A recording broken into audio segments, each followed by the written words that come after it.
का मी तर राहणार पोट राहिलं बरं का. भाकरी लावून देऊ पोराजवळ.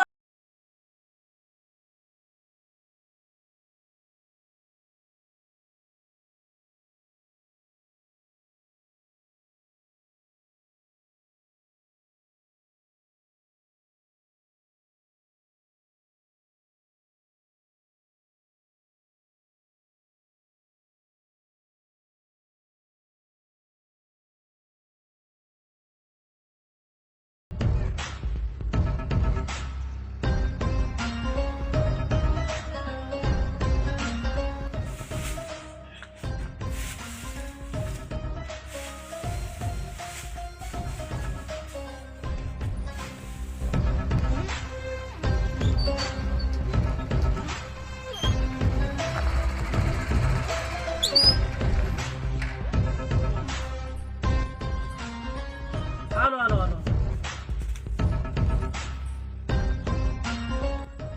बाई साहेब तुम्ही कसं काय तिकडे?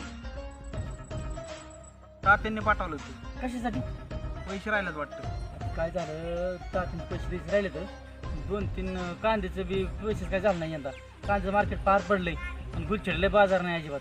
त्यामुळे काय झालंय समजाच बजेटच कॉल म्हटले बघा. 2-3 पिकं गेली तुझी. ऊस गेला.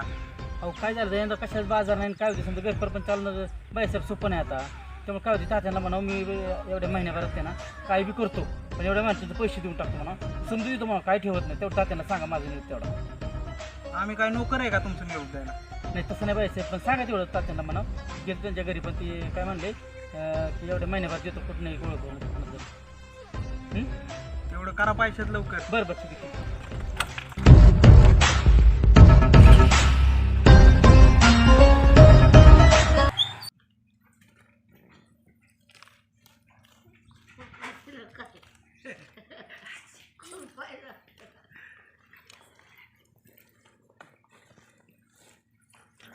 ए शंभू इकडे ये, बाबांना डबा घेऊन जा रानात.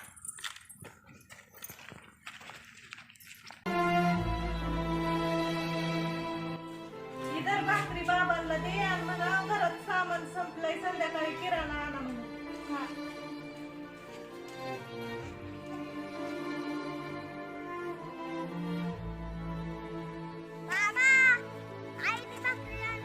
आणली होय बरं आणा आणा. तू जेवला कर बघा. बरं बरं आणा आणा सांगितले का? बरं बरं काम झालं की दुकानात जाऊन आणतो गावातलं मी. हा बरं बरं आणतो आणतो आणतो जातो दुकानाला आता.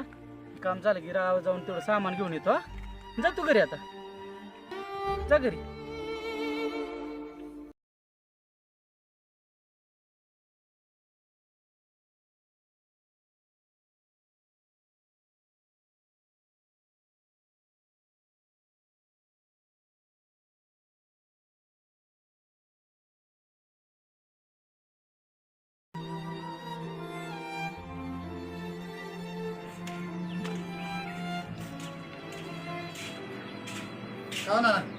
अहो काय झालं जरा किराणा संपलाय. बायकोनी सांगितलंय तेल साखर चहा पावडर मीठ जरा मसाला विसाला थोडंफार न्यायचा जरा. तर उधार द्या की जरा एवढंच. काय झालं गेल्या वेळेचे पैसे राहिले तर पण ह्यावेळेस द्या उधार देऊ. तुझं पैसे दिवाळी झाली की आता. पहिले दिवाळी उधार दिली नाही आपली. नाही देऊ देऊ दिवाळीचा उधार बी देऊ. देऊ कसं आता किती दिवस दिवाळी तुम्हीच सांग. हा आता नाही देऊ शकत का पहिलेच पैसे देणार नाही अजून. नाही देऊ शकत. द्या राव शेट एवढ्या वेळेस द्या राव. नाही नाही देऊ शकत. पहिले दिलं नाही. तुमचं देऊ पैसे देऊ. आम्ही नाही ठेवणार पैसे तुमचं. देऊ पैसे देऊ. नाही नाही नाही देऊ शकत. जाऊ दे.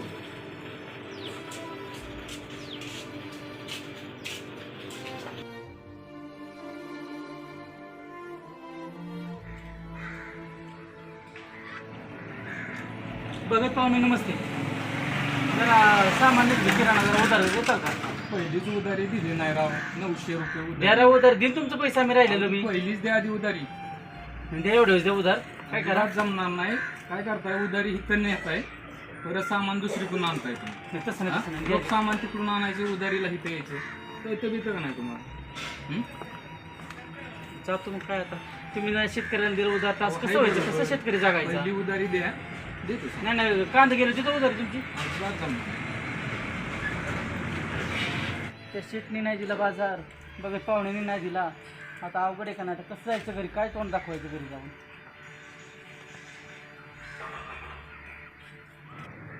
गेले का काय कोणा स्टॉप पहिली उधारी द्याय ना म्हणून आलो इकडे.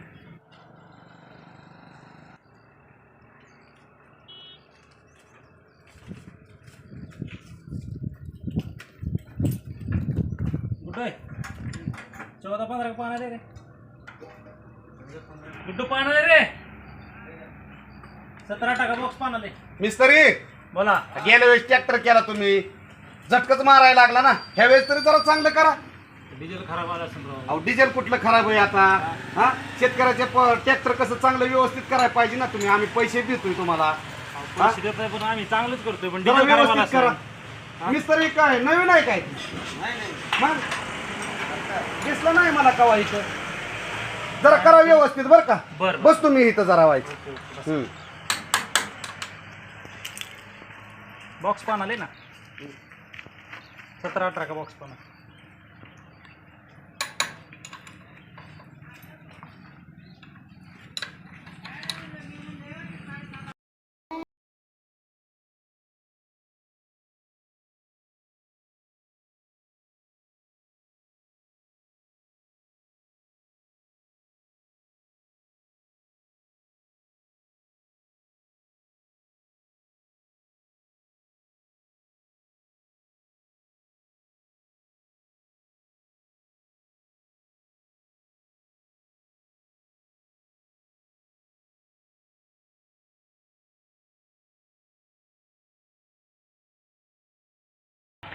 आईला मिस्त्रीला बी अर्धा तास लागेल. काय इथं तरी बसून करायचं, तेवढं रानातलं 2 तरी सार भिजवून टाकू कडे. चला मिस्त्री, हा तेवढं ट्रॅक्टर करा लवकर, मी येतो जरा अर्ध्या तासाने. बरं बरं. बर बर.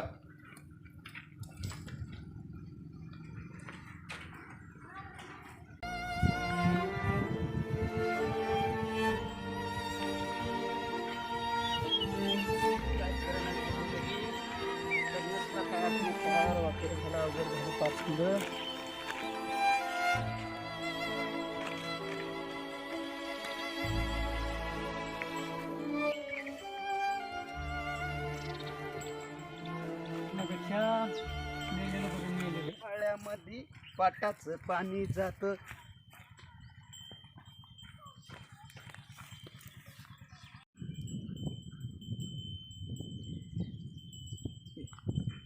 अरे नाना काय करतोय?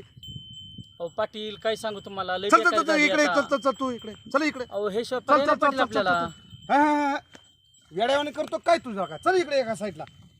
काय झालं मला व्यवस्थित सांग. हा काय राहिलं नाही पाटील आता पहिल्यासारखं. नाही नाही नाही, तसा विचार करू नको का. इकडे इकडे एका साईडला बस, इथं जरा शांत बस. हा काय झालं मला नीट सांग जरा व्यवस्थित. एवढी टोकाची भूमिका घेतोय का तू? पैसे नाही, कुठल्या पिकाला कांदा केला कांद्याला बाजार नाही, गुलचिरीला भाव नाही, कुठल्या कशाला पिकाला बाजार नाही. अरे खत मागली, मेहनती मागल्या, समजा मागली तर अरे हाय, पण हे असं करायचं काय? बरं तुला पोरं आहेत लहान लहान, असं नाही करायचं बाळा. पैशाचं नाही करतायत पाटील, समजा बेकारी झाली. आता काय ह्याच्या पर्याय नाही पाटील आता आपल्याला. काय नाही काय नाही, आपल्या रानातला माल आपणच विका, व्यवस्थित आपणच की करा. हे व्यापाऱ्यांच्या नादाला लागू नका तुम्ही. काय व्यापार घेतात तिकडं. टोकाची भूमिका घेतल्यावर कसं चालेल? तुला लहान लहान पोरं आहेत अजून, त्यांचं बघायचंय तुला. हा अरे नाना, शेतकरी जगाचा पोषंदा आहे. त्याने जर असं केलं, शेवटची टोकाची भूमिका घेतली तर कसं चालायचं? ही कशी लोक जगायची? अरे आपणच खचलो तर कसं चालत? हा अशी भूमिका घेऊ नको शेवटची बाळा, बर का. चल चल चल. बरं बरं ठीक आहे पाटील, तुमचं ऐकतात एवढं आता. अरे मी नसतो आलो तर काय झालं असतं? ही शेवटच्या भूमिकेला तू गेला टोकाला पार. हा आज नाही उद्या होईल, कर्ज फिटल. कुठं जाते? मेहनत करा परत आपण. पण तसं शेवटची भूमिका घेऊ नको तू. चल चल चल चल तू घरी घे. चल चल चल चल, तसं नको करू येड्या गत. पाटील सांग नाही मला नाही आता. नाही, तसं नको करू. चल चल चल चल चल तू माझ्याबरोबर चल. नमस्कार नमस्कार मंडळी. आज जगामध्ये जर पाहिलं तर शेतकऱ्याच्या बाबतीत जर म्हटलं तर शेतकऱ्याला बियाण्यापासून ते खतापर्यंत, शेतीची मेहनतीपर्यंत प्रत्येक गोष्टीसाठी पैसे लागतात. आणि शेतकऱ्याकडे पैसा नसल्यामुळे शेतकरी हा कर्ज व्याजाने पैसे घेत असतो. आणि व्याजाने पैसे घेतल्यानंतर त्याला ती व्याज पीक ज्यावेळेस मार्केटमध्ये विक्रीसाठी येतं त्यावेळेस त्या पिकाला बाजारभाव, हमीभाव दिला जात नाही. त्यामुळे शेतकऱ्याला अडचणीत येतो आणि ते सावकाराच्या त्याला त्रासाला बळी पडावं लागतं. त्या घरची लहान लहान मुलं असतात, घरची माणसं असतात, या समजा गोष्टीसाठी पैशाचं कुठलं सोंग करता येत नाही. तर शेतकऱ्यांनी इतक्या टोकाची भूमिका घेऊ नये. शेतकऱ्याने जो माल पिकवला तो माल आपण स्वतःच मार्केटमध्ये विकला पाहिजे किंवा जे मार्केटमध्ये विकतं तेच आपण पिकवलं पाहिजे. या ठिकाणी इथनं पुढं आपण ते घेऊन शेतकऱ्यांनी स्वतःच पायावर उभं राहून स्वतःच्या मालाची स्वतः विक्री करा आणि स्वतः पैसे कमवा. या ठिकाणी कुठल्याही आडतदाराला, व्यापाऱ्याला कमी भावामध्ये तुम्ही तुमचा माल देऊ नका. तुम्ही स्वतःच्या ठिकाणी विक्री करा हा संदेश देतो. आणि कोणी या ठिकाणी शेवटच्या स्टेपपर्यंत जाऊ नये सर्व शेतकरी बांधवांना आम्ही विनंती करतो. धन्यवाद.